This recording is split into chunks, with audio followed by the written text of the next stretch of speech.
Assalamualaikum warahmatullahi wabarakatuh. Perkenalkan, nama saya Afrah Wijiwaras Cahyani dengan NIM 430102000174. Saya mahasiswi dari Fakultas Dakwah IAIN Salatiga. Pada kesempatan kali ini saya akan membahas sedikit mengenai materi kewarganegaraan. Yang pertama, pentingnya pendidikan kewarganegaraan, terutama bagi mahasiswa itu sendiri.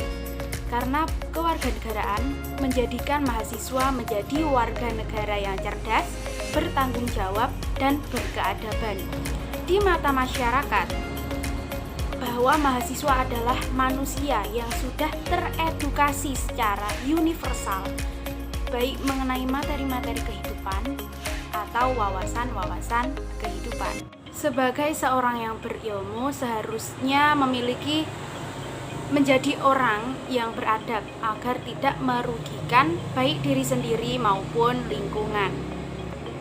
Oleh karena itu, mahasiswa harus bisa menerapkan hal tersebut dalam berperan menjadi warga negara yang baik.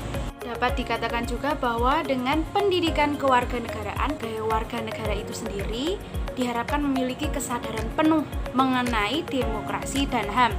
Karena bekal kesadaran inilah mereka akan munculkan kontribusi dengan memecahkan masalah-masalah yang sudah terjadi di Indonesia ini atau yang akan datang dengan metode yang cerdas dan damai. Yang kedua, mengenai negara dan aspek-aspek kewarganegaraan. Yang pertama, persatuan dan kesatuan bangsa, seperti hidup rukun dalam perbedaan, cinta lingkungan, berpartisipasi dalam membela negara, dan menjaga keutuhan NKRI. Yang kedua, mengenai norma, hukum, dan peraturan, seperti tata tertib di sekolah, di dalam lingkungan keluarga, masyarakat, adanya norma-norma peraturan di masyarakat, dan hukum keadilan. Ketiga, mengenai hak asasi manusia, meliputi hak dan kewajiban anak, hak dan kewajiban anggota masyarakat, perlindungan HAM, dan lain sebagainya. Yang keempat, kebutuhan warga negara. Misalnya gotong royong, kebebasan mengeluarkan pendapat, mengikuti sebuah anggota organisasi, atau mengikuti anggota masyarakat, dan lain sebagainya.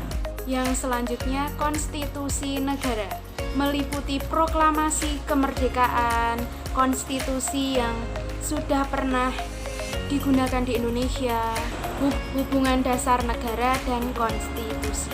Nomor 6, selanjutnya mengenai kekuasaan dan politik, meliputi pemerintahan desa dan kecamatan, pemerintahan daerah dan otonomi, pemerintahan pusat, demokrasi politik, dan lain sebagainya. Kemudian yang nomor 7 adalah mengenai Pancasila, meliputi kedudukan Pancasila sebagai ideologi negara, mengenai proses perumusan menjadi dasar negara, pengamalan Pancasila dalam kehidupan sehari-hari, dan masih banyak lagi.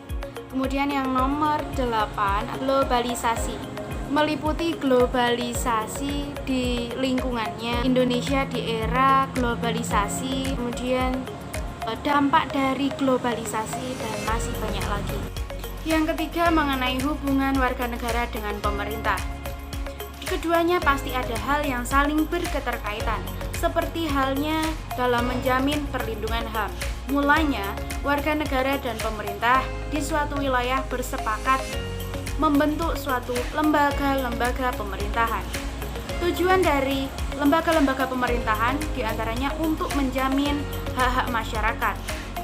Setelah terbentuknya pemerintahan untuk melindungi hak-hak masyarakat ataupun hak-hak yang berada di bawah pemerintahannya, maka pemerintah wajib menjamin hak setiap warganya. Yang keempat, mengenai peranan warga negara dalam berbangsa dan bernegara. Peranan warga negara dalam berbangsa dan bernegara memiliki 4 perspektif. Yang pertama, perspektif hukum yang telah diatur sesuai pada pasal 27 ayat 1 dalam UUD 1945 yang berbunyi Segala warga negara bersamaan kedudukannya di dalam hukum dan pemerintahan wajib menjunjung tinggi hukum dan pemerintahan itu dengan tidak ada kecualinya. Yang kedua, perspektif politik. Dengan mengikuti partisipasi lewat partai politik dengan menjadi anggota organisasi kecil di masyarakat, selalu mengkontrol dan mengkritisi secara bijak kinerja pemerintahan dalam hal kebijakan politik, selalu meningkatkan sosialisasi politik dalam peningkatan identitas negara. Yang ketiga, perspektif ekonomi. Mengusahakan terjadinya kesetaraan pendapat, jaminan minimum di bidang ekonomi, mengontrol dan mengkritisi kebijakan ekonomi pemerintah, dan diharapkan menciptakan lapangan pekerjaan baik untuk diri sendiri maupun warga negara. Yang terakhir, perspektif sosial budaya. Dengan mengupayakan kesetaraan, menghindari adanya diskriminasi, dan menghormati keragaman, dengan selalu menjunjung nama daerah, menjaga keamanan agar tidak adanya konflik di tengah masyarakat karena adanya isu globalisasi. Demikian penjelasan yang dapat saya sampaikan, kurang lebihnya mohon maaf. Saya akhiri. Wassalamualaikum warahmatullahi wabarakatuh.